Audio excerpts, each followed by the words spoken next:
I don't even think David needs one, but There's breakfast in the front if y'all haven't gotten it. So you guys feel free to write notes on the back of this if you need to.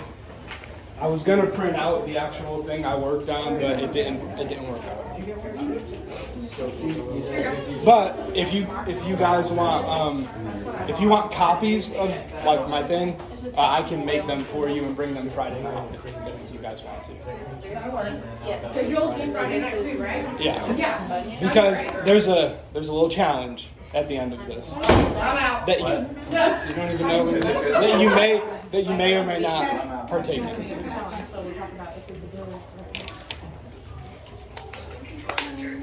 Good morning.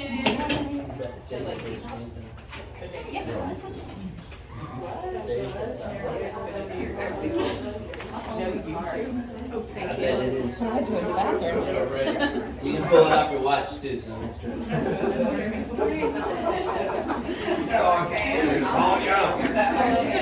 it. So if anyone does not know QR codes, anyone unfamiliar QR codes, you just if you have an iPhone or I'm pretty sure Android, you show your camera, like you open your camera app, just point at one of these and a little link will pop up. Click the link. Most of these are video tutorials, some are like articles, and one's a movie trailer. Yes. What's an Android? Yep. So Gold star. What did you say? Gold star. You need a gold star. Sorry. that's all right. So first question I want to ask everyone is, and no one has to answer. You could if you want, but you probably won't want to. Is how many hours a day do you think you're on your phone? So no one has to answer. We're going to get into that in a little bit. iPhone tells you if you turn it on. Yeah. So we'll get to all that. So 1 Peter 5:8, be sober, be vigilant, because your adversary the devil, as a roaring lion, walketh about, seeking whom he may devour. It says that he's seeking and he's walking about. But what if he's in your pocket? Can you pray for me, Jeremy? Lord, thank you so much, Lord, for just the Sunday school lesson, for all the time Danny took to prepare this. Lord, I pray you bless him, help him, and enable him to give out everything that you've put into him. In Jesus' name, amen. So I thought about like distractions in the Bible, and obviously the big ones show up, right? Eve with the serpent, David, Bathsheba, Samson, Delilah, and Martha with services and stuff. And I started making a lesson plan on all that because I figured that's like, those are the big hitters, right? But it didn't feel right because I think we're all pretty aware of all of those. And there was one story that really always, especially when I wasn't a Christian and being Catholic, you kind of have a glimpse into the Bible and the Christian world. And there was always one story that I never quite understood, but I knew distraction was a part of it. So that I only really want to focus on one story in the beginning. So if you guys could go to Luke 24.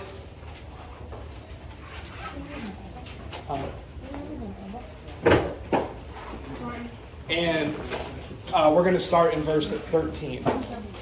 Jeremy, if you don't mind, can you read verse 13 to verse 31?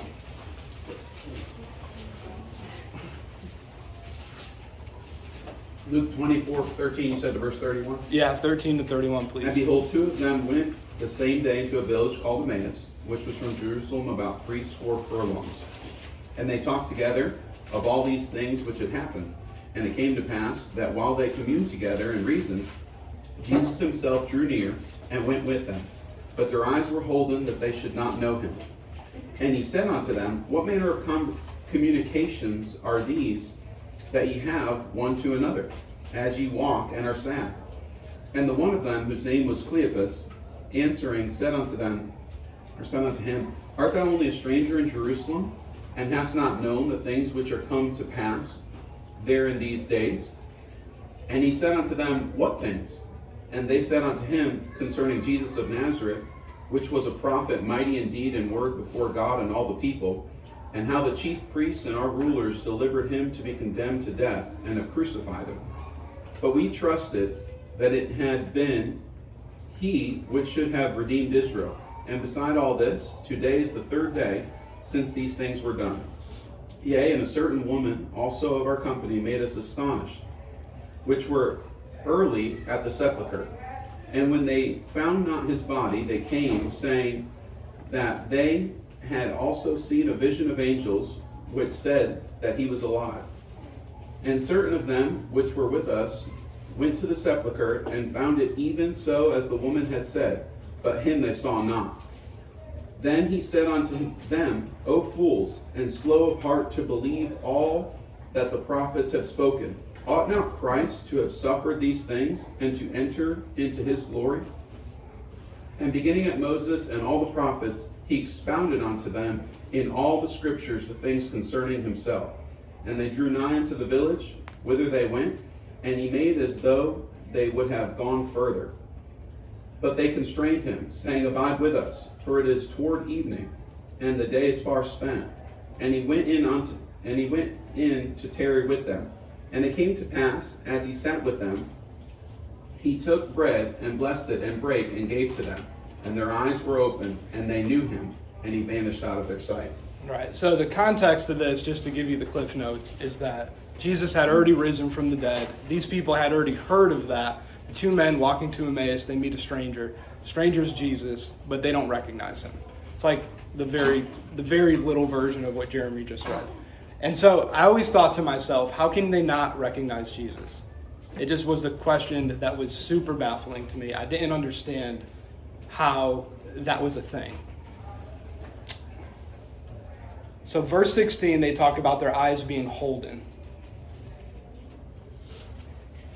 Holden obviously can mean different things. In this context today, we're going to take it into distraction. And you can see up here, the cause and effect of distraction that we're going to talk about is identity crisis that moves to discontentment, that moves to not living in the moment. And just to touch over this story briefly, the two men, their identity crisis here was that their validation was seemingly gone, right? Jesus had risen from the dead already. They were very unaware of what was going on. Their foundation of faith was gone. Their discontentment was that Jesus asked them why they were sad. So they were obviously a little discontent. They were discouraged, that they were unaware of Jesus' whereabouts. They weren't content with the result that they thought would happen. And they had false expectations of what was going to happen. They were unaware and they weren't really in the know at this point in the story. And then the not living in the moment situation, they were consumed by current events, which you can't blame them for, obviously. And their thoughts, feelings, and attention were elsewhere. Obviously, the biggest thing in the history of the world, Jesus Christ being crucified, risen, you can't blame them for really not living in the moment. And I don't really think we would have probably noticed Jesus at that point anyway. So it's hard to just like zone in on them and say, look at these idiots. How did they not notice him? So I want to throw some digital stats at everyone. People tap, swipe, and click on an average of 2,600 times per day. 31% of smartphone users in the U.S. never turn off their smartphone from the day of purchase to final usage. 86% of smartphone users will check their devices while in conversation with friends and family.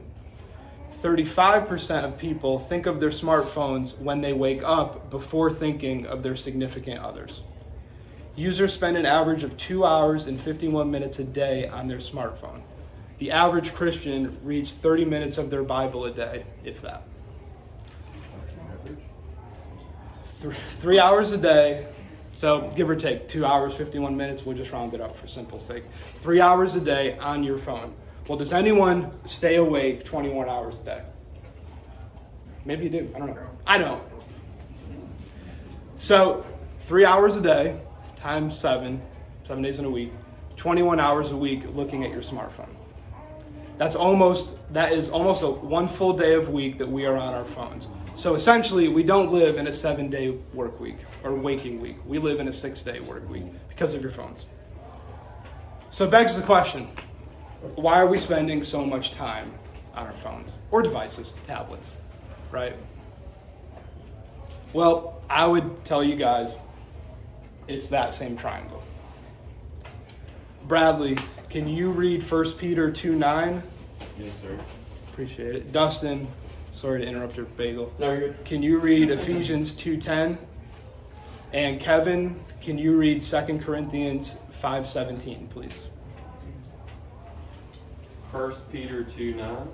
But Yes. ye are a chosen generation, a royal priesthood, and holy nation, a peculiar people, that you should show forth the praises of him who hath called you out of darkness into his marvelous light. Go ahead. If you can. For we are his workmanship, created in Christ Jesus unto good works, which God hath before ordained that we should walk in them. So we're talking about, hold off for one sec, Kevin. So right now we're talking about self-identity. And Christians have to get to the point where we know who we are and what we do and why we're doing it. I know when I got saved, it was definitely a thing of like follow the leader. Like, I'm saved now, I'm going to just look around and see what everyone's doing and kind of blend in. And that's not a good way to do anything. The best way to do things is to ask why. Ask why things are being done this way. Because that builds your foundation. That builds your self-identity. You'll find that whatever you do, if you don't build your own relationship with whatever you're trying to deal with, you're not going to have a very firm foundation. And when I was a Christian, my first few years, I was saved. I don't believe I wasn't saved, but I didn't have any foundation whatsoever. It was just like, whatever these guys do, I'm doing, thumbs up, everything's good. And it was good because I was saved, but like I wanted to be a little more than saved. Kevin, you can go ahead and read 2 Corinthians 5:17. Therefore, if any man be in Christ, he is a new creature. Old things are passed away. Behold, all things are become new. Right, so we see there's like a definite, a severe cut right there. You're nothing of what you were before. So it's a fresh start. It's a fresh start to a new self-identity.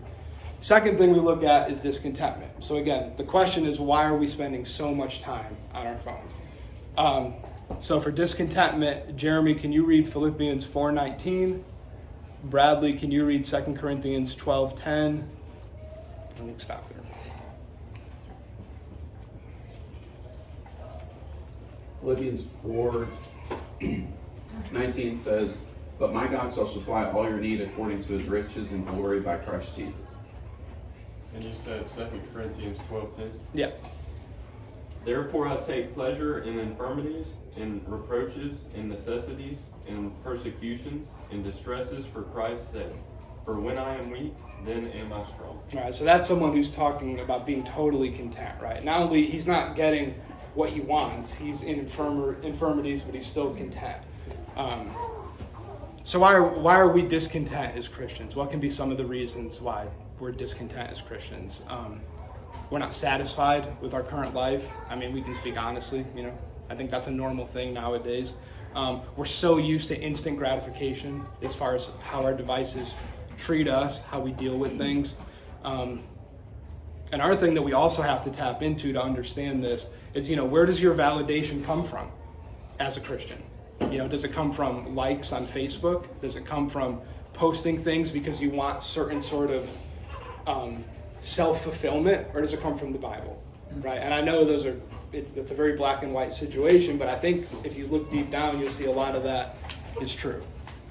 And then again, not living in the moment, Matthew 6:34, take therefore no thought for the morrow shall take thought for the things of itself. Sufficient unto the day is the evil thereof. And Isaiah 43:18, remember ye are not the former things, neither consider the things of old. So, our thoughts and feelings nowadays are always moving. That's just the way our devices, it's just the way our society has taught us to be. If you watch the news one day, if something's a huge story, chances are it's probably not going to be a huge story the next day. We're just meant to move so quickly from things to things. And that's just not the way a Christian needs to be. A Christian needs to be consistently in the moment, and we'll talk about why in a little bit. So social media stats, which is really the foundation of what I'm going to talk about today. By 2020, 82% of adults were using social media compared to just 5% in 2005. On an average, people will spend 5 years and 4 months of their lifetimes on social media. 98.3% of users access Facebook from mobile devices. 50% of adults in the 18 to 24 age demographic will check their Facebook profile before they do anything else after waking up in the morning. In 2019, approximately 60% of unfaithful marriages start, grow, and are facilitated through social media private messaging. In a study done by Harvard Business between 2012 and 2017, depression in boys increased by 21% and in girls by 50%. By 2015, 92% of teens and young adults owned a smartphone. But as smartphone use increased, so did feelings of depression. A 2017 study of 8th to 12th graders found that high levels of depression symptoms increased by 33% between 2010 and 2017. Also, from 2012 to 2017, the suicide rate for girls in this age group increased by 65%. Child suicide rates increased by up to 150%, and self-harm by girls ages 10 to 14 nearly tripled. Linz, do you want to speak about the girls you have in your... Sure, yeah, when he was reading that stat to me this morning, I said, yeah, I see it every day, and especially the discontent, especially at such a vulnerable age, any child really, middle schooler or high schooler, they look for validation and look for approval, even as adults sometimes, and so they'll post a picture of when they feel pretty, and they'll get 2 likes, and so they'll say, well, I must not be worth anything, and I must be the ugliest person in the world if I only get 2 likes. So I'm gonna dress more revealing and do like a more revealing dance and see if that gets me more. Their self-worth is found in likes and hearts and comments on social media. So when they don't get that reaction, that's why we're also like, that's my validation. So I need to check it all of the time. Oh, my phone dings. Let me see what somebody has to say about me, or let me see what somebody has to say, about how I look, or whatever, and when they don't get that, they literally feel like they're worth nothing, and, it's such a vulnerable age, and the littlest thing like that,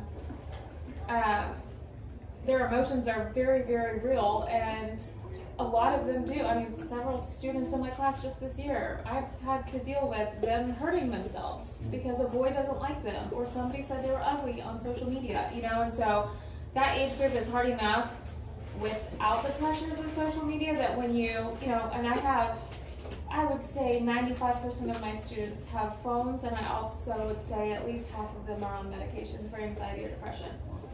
And that's not how it used to be. When I was in school, nobody was on medication for anxiety, and nobody had phone, and so it could be a lot of factors, but there is one consistent thing that as our, of course with having a cell phone comes social media, which comes seeing everybody's highlight reel and you comparing it to your, everyday footage, and that's just it's not real life, and it's not healthy for adults, and it's incredibly, obviously by the stats, not healthy for children because they can't handle it.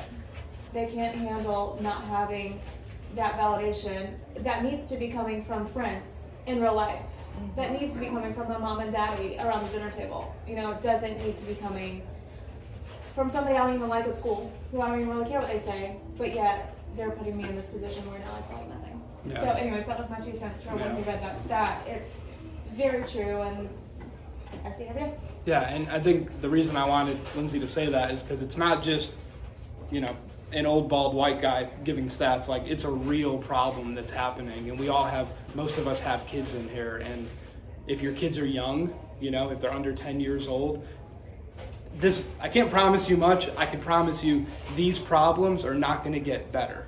They're not going to be 3 years from now, and we're going to be like, man, as a society, we really turned a corner on using our devices. I really enjoy following the tech world. It's one of my huge hobbies, but I promise you, these companies, they don't care about your well-being. Just for this next stat, that's all you need to know. Facebook Incorporated, they own Instagram, WhatsApp. They pretty much own anyone who threatens them. Facebook Incorporated is currently developing an Instagram for Kids app, 13 and under. So that's all you need to know. With advertisements, because they need to make money. 13 and under. And of course, like I said, I follow the tech world, and there's a saying we have in the tech world. No social media platform, any at all, right now, has a tiered paid platform. Which essentially means, which is what we always say, if you're not paying for the product, you are the product, right? There's been so many, and I don't even have time to list it, but there's been infinite studies done of how Facebook, which Instagram is Facebook, but Twitter, anything, TikTok, what's the newer one that just came out? Regardless, they are all selling your information. And everyone here clicks the agreement button because that's what we do. I mean, you have to. You're not going to use it if you don't. And Lindsay you would always say, it's a trade-off. I agree to do this, and they do what they want, right? And that's true, but there also is we have to get to the point, especially as Christians, where we have enough self-respect to not let them do what we want with our information.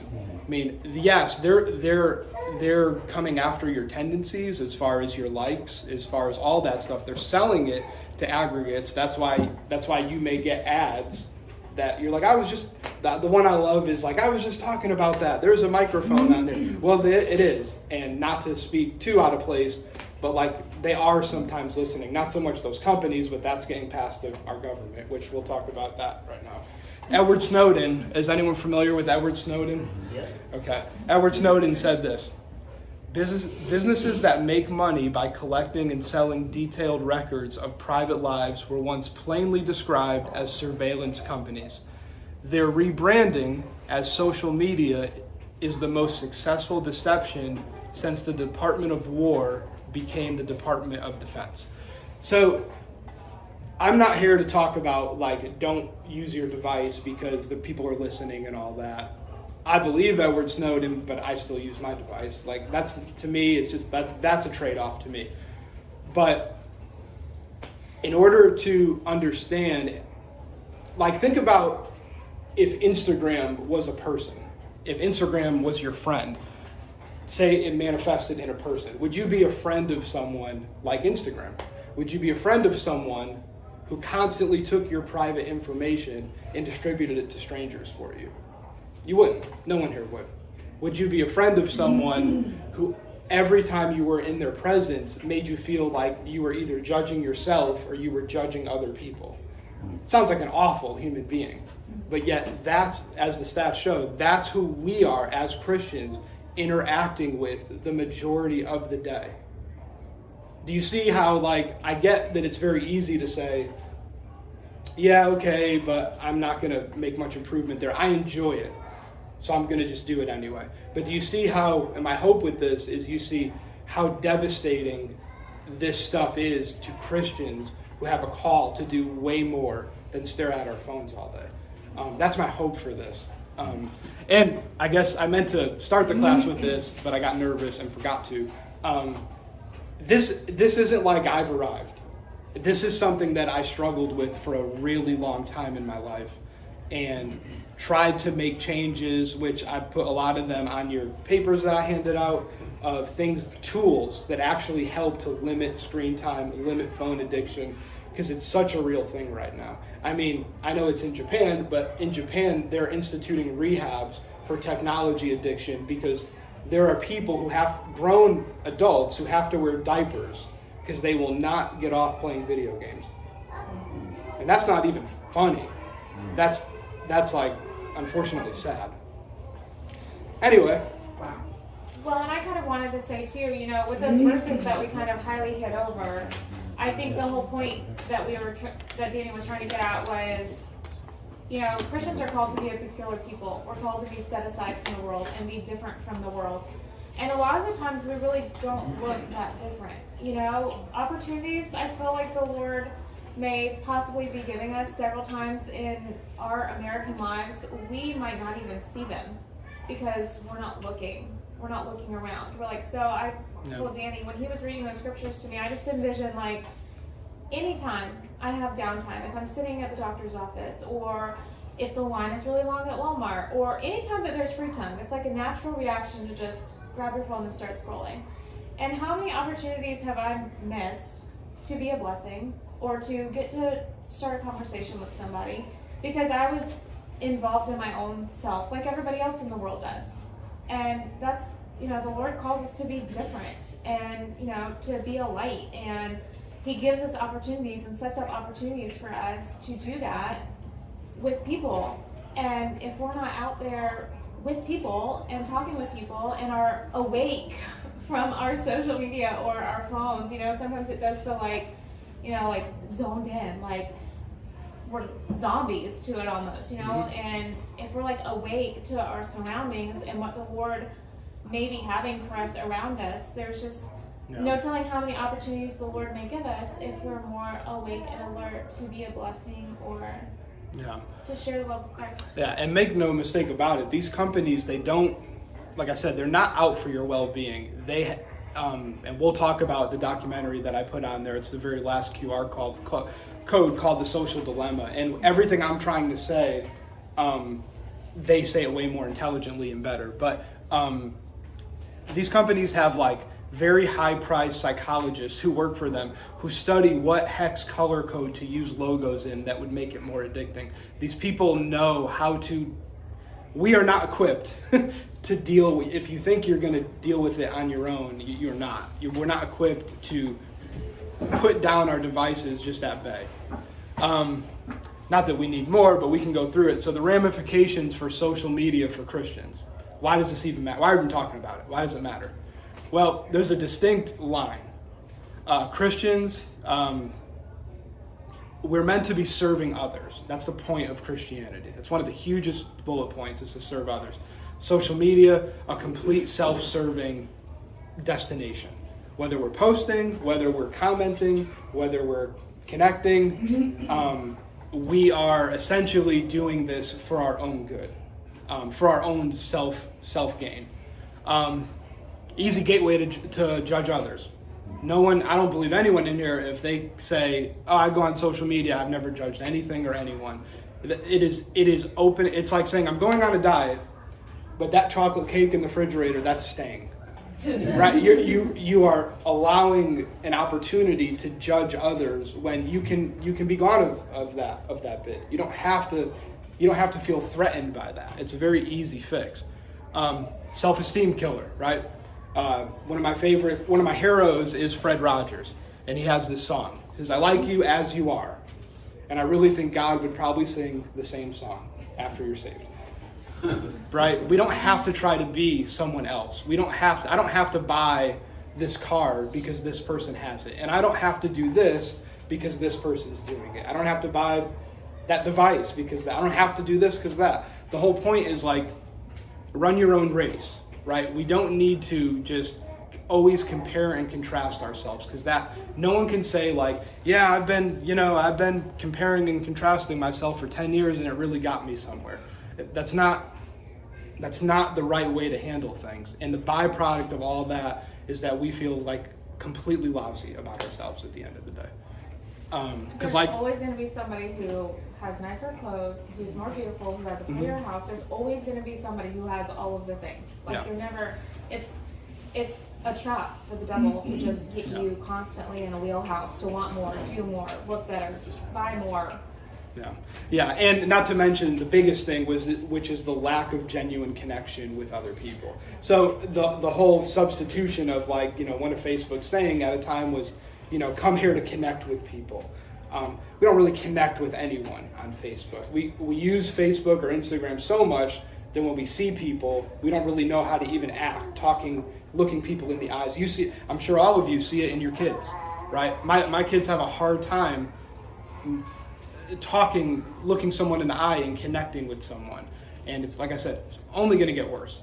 They're not going to, go ahead. Yeah, I was going to bring up, I noticed commercials now because of COVID and social distancing, really trying to sell like working at home, connecting with your family, not having to be near them, like really selling this now. So true. And the kids were looking at me, they go, oh, we go to see Nana and Papa in Alabama because I can video chat with them. I'm like, no, we're going to be going. It's just scary to think kids now are saying like, connect with your friends, but you don't even have to be there. Yeah, substituting real moments for convenience. They're selling it big time. Yeah, well, they're selling it because they sell their product, number one. And even if they have the best intentions in the world, sometimes you have to go past their intentions and look at the byproduct. What is that ultimately going to do to me or to my family? You know. So why is distraction so harmful to Christians? On a big scale, why are we even talking about this? I believe that distraction suffocates the two major elements of Christianity, which is relationships and with focus. So how do you build a relationship, right? You build it with time, spending time with people. You build it spending energy, exerting energy with people. And you build it with paying attention, giving someone attention, right? So for time, James 4:7, submit yourselves therefore to God, resist the devil, and he will flee you, right? That it takes time to submit yourself to God. You don't just all of a sudden wake up and say, I'm going to submit myself. No, you need to pray. There's work that needs to be done, and you can't do that work if you're caught up in a situation where you're just in fast forward mode, as the world likes us to be. James 4:8, draw nigh to God, and he will draw nigh to you. Cleanse your hands, ye sinners, and purify your hearts, ye double-minded. Again, drawing nigh to God. You don't just wake up every day and say, I'm going to draw nigh to God. That's not how, unless you guys do, and that's fantastic. I don't that way. I don't just wake up and say, I feel close to God today. Unfortunately, that's not how things work for me. I have to study the Bible. I listen to the Bible a lot on my podcast and stuff like that. That helps. Energy, right? Exerting energy. As Christians, we should fill voids as far as when we should live the Christian life with energies. Romans 12:11, be not slothful in business, fervent in spirit, serving the Lord. It's a clear indication of get out, get tired, get exhausted. Instead of your neck hurting from looking at your phone so much, get out, to connect with people, try to make differences in people's life. And then attention, Hebrews 2:1. Therefore we ought to give the more earnest heed to the things which we have learned, lest at any time we shall have let them slip. So again, attention, giving heed to something, right? This isn't a thing where we get into Christianity and we just receive, and we've arrived. We have to do our part to get to a certain place where God wants us to be. So the question is, if that's how you're building a relationship, time, energy, and attention, then my question to everyone in here, including me, is what are we building a relationship with? Right? Where are we spending our time? Where are we exerting energy? And where are we spending our attention? Well, by the statistics, it looks like we're doing a lot of that on our phones. And that's sad. And then focus, right? As a Christian, focus plays a huge role. Studying the Bible, 2 Timothy 2:15, study to show thyself approved unto God, a workman that needeth to be ashamed, rightly divided the word of truth. That's not something that you just, again, wake up and do. That's something that takes time. And I'm a big believer in reflection. I think taking time out to think about the past, to learn from what you've done is a big deal, not only as a Christian, but as a human. So Philippians 4:8, finally, brethren, whatsoever things are true, whatsoever things are honest, whatsoever things are just, whatsoever things are pure, whatsoever things are lovely, whatsoever things are good, report. If there be any virtue and if there be any praise, think on these things. As Christians, we have a specific goal set and attributes of what to think on. I don't believe you're going to find much of that on Instagram or Facebook.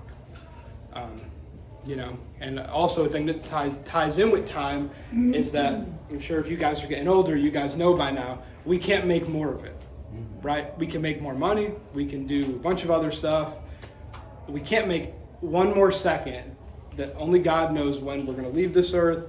And it's our job to manage our time. So finally, why should you want to improve? You may hear all this and be like, whatever, I'm fine. I'm good. I'll handle it. I'll balance it. And maybe you will. I can't, so I need stuff like this. So I think about, why should I want to improve? Number one, my kids. I want to improve because of my kids. Proverbs 22:6, we use this all the time for spanking or other stuff, but train up a child in the way he should go, and when he is old, he will not depart from it. If my kid sees me on my phone all the time, and Jeremy, there was a quote last service that was said about, remember I turned to you and said that's a good quote. It's almost like, Oh yeah, what parents excuse in moderation, children will always abuse in excess. right. And so I don't see how that's different when it comes to our phone usage. If all my kid sees is me on my phone doing things, he's not gonna grow up and think, that's not okay. I shouldn't be on my phone that much. I mean, our kids probably now are on our own phones a lot. We buy them iPads. It's part of our world. And I'm not saying it's not. I'm not saying we need to throw everything in the garbage. But I think any Christian or any human needs to take inventory of how we're spending time and what is helpful to us and what is not helpful to us. And there's also byproducts for excess screen time for children, it sometimes does come in the form of anxiety and anger issues. Another reason we're set, like Lindsay was saying, we're set to be apart from the world. 1 Peter 2:8, but ye are a chosen generation, a royal priesthood, and holy nation, and a peculiar people. I don't see how we can be peculiar people if we're blending in with the world. And the way we blend in with the world right now is when we're in line at the grocery store, we're on our phone just like they are. We are constantly distracted. We are playing on the same level that the rest of the world is playing on. And I honestly, with all my heart, don't believe that's how it was meant to be. And then finally, and most importantly, the charge, right? We have a charge as Christians. Matthew 24:14, and this is the gospel of the kingdom that shall be preached in all the world for a witness unto all the nations, and then shall the end come. Psalms 96:3, declare his glory among the heathen, his wonders among all people. Mark 16:15, and he said unto them, go ye into all the world and preach the gospel to every creature. So it's not like we're here and we don't have things to do. It's not like we can afford to be on our phones 3-4 hours a day. We really can't, obviously. This isn't a very, all these verses are very basic verses because number one, it's really my knowledge set. But number two, I think it also speaks to God didn't make this hard. Right. These are all very shallow verses that we all have heard 1,000 times. But sometimes the simple ones are the most difficult. Yeah. Yeah, no, absolutely. And that's why we're here. We're not, this is a difficult thing.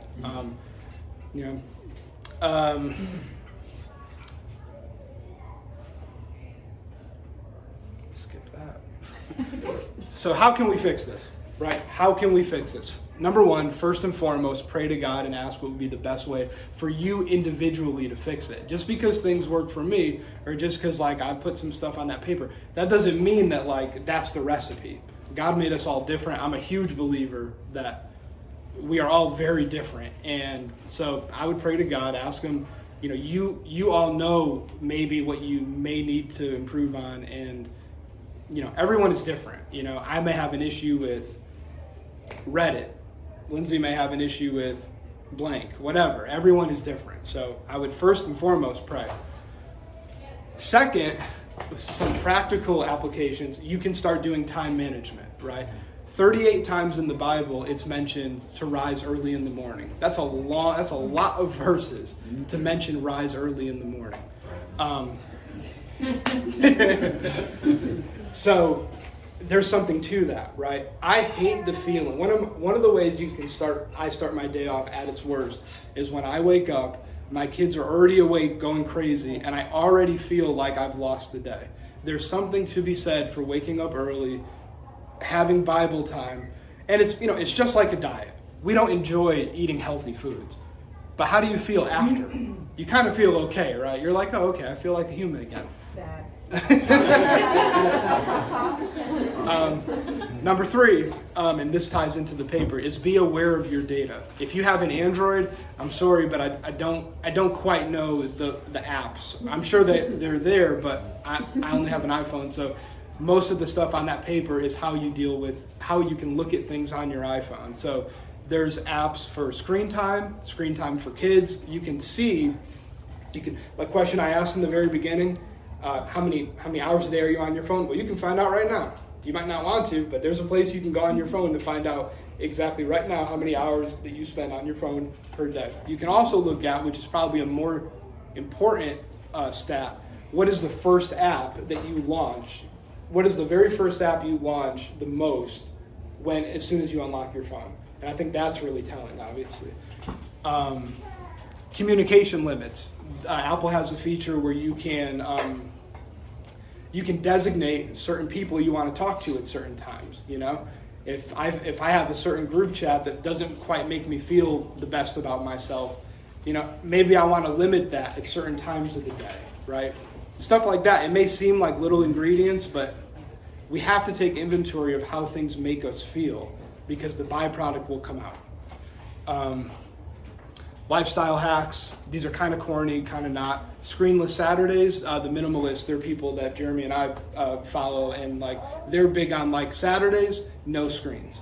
And I know that sounds like crazy at first, but you can do it. We've all lived with no screens before, so you can definitely do it. No devices at dinner, right? That's like, I mean, we don't really do that, but like as your kids get older, I can see that being a thing where like. Well, we never have devices at dinner. Right, but I'm saying like. Like I said, Right. Number 5, you can disable social media. You can limit social media to devices that aren't mobile. For a lot of people, that seems to work a lot, where you keep your account, obviously, but you don't have it on your phone. Maybe you have a laptop or a desktop at home, and anytime you want to check in, you can, you know. See, a lot of this isn't like, throw this out the window, you know, this is all straight from hell. A lot of this is, we need to find a healthy balance of all this. These things aren't going away. Like, they're going to be here. Apple, Android, they're doing huge initiatives on AR and VR. It's not going to be in your pocket anymore. It's going to be right in front of you now.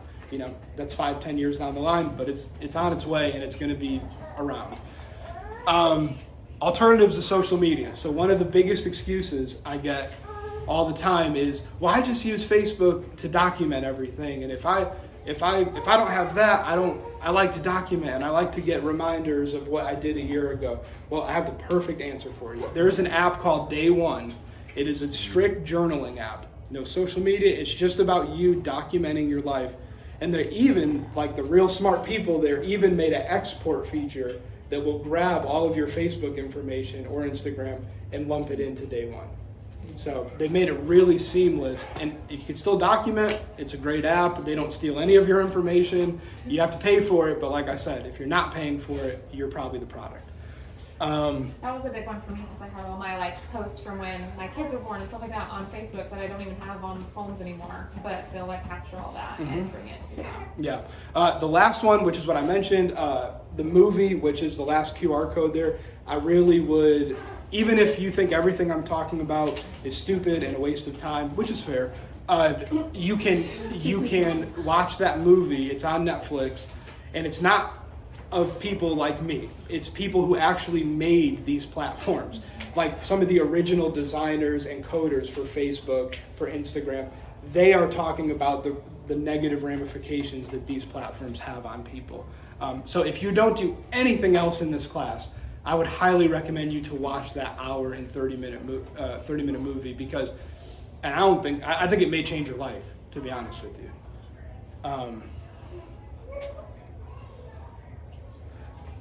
I did it. So that's basically it. Sorry, it was in fast forward mode. I'm much more of a talker than a speaker.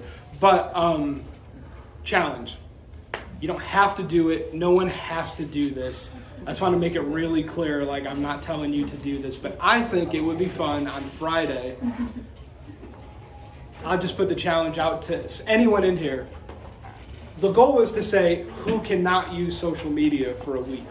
But I don't quite think that's me too. But I don't quite think it's the right way to do this. So I've kind of I resculpted it to, why don't we try? And again, you don't have to do this. Try to not use social media for 24 hours, and maybe we can talk about how you felt on Friday. Obviously, the way this really works is you should do it for longer than that. But, you know, I'm not a dictator. I want to be realistic. So, like, maybe start at 24 hours and see if you can continue. And maybe you can't. And I'm not saying delete it. I'm saying just delete it from your phone. No, don't delete your account. Anyway, does anyone want to take that challenge? I'll do it. I'll do I it. don't have like Twitter. Wow, that's way more than I thought it would be. So I would specify, like, I would include, like, for instance, I don't have Facebook and all the other things, but like YouTube, stuff like that. Like YouTube, Twitter, like stuff like that. That's up to you guys. Like, that's you guys know what you have a problem Because I with. think So what's it's going not. to work is if you leave Facebook, but you're like, yeah, I'll still get all the stuff on Twitter.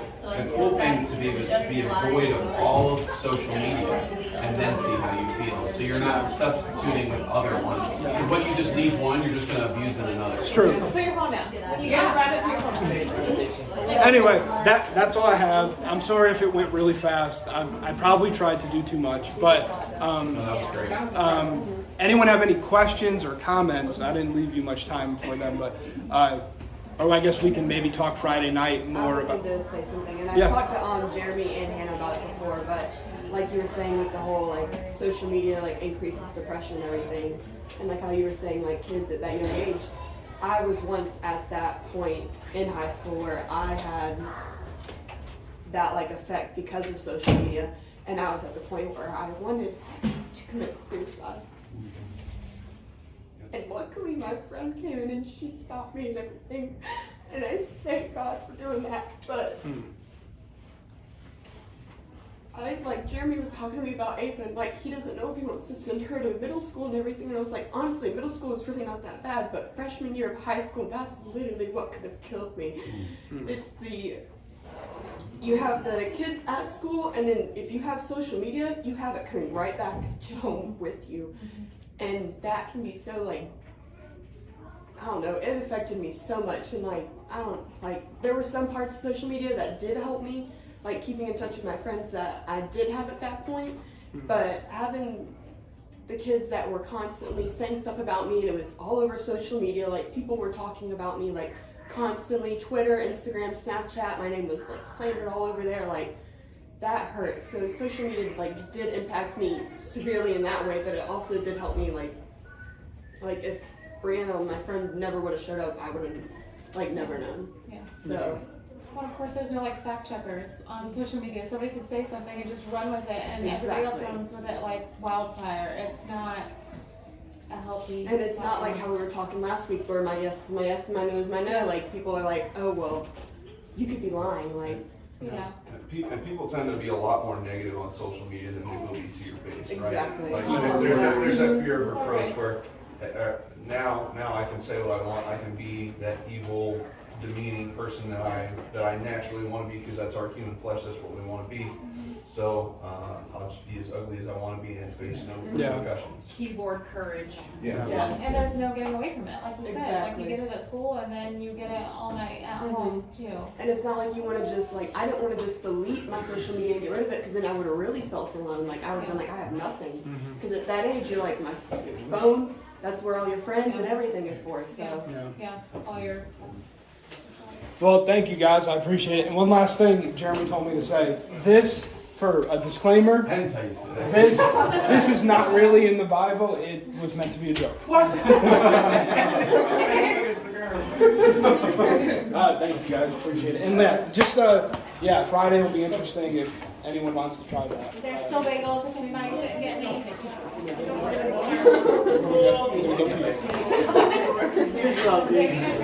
Very informative. Very informative. I'm so sorry.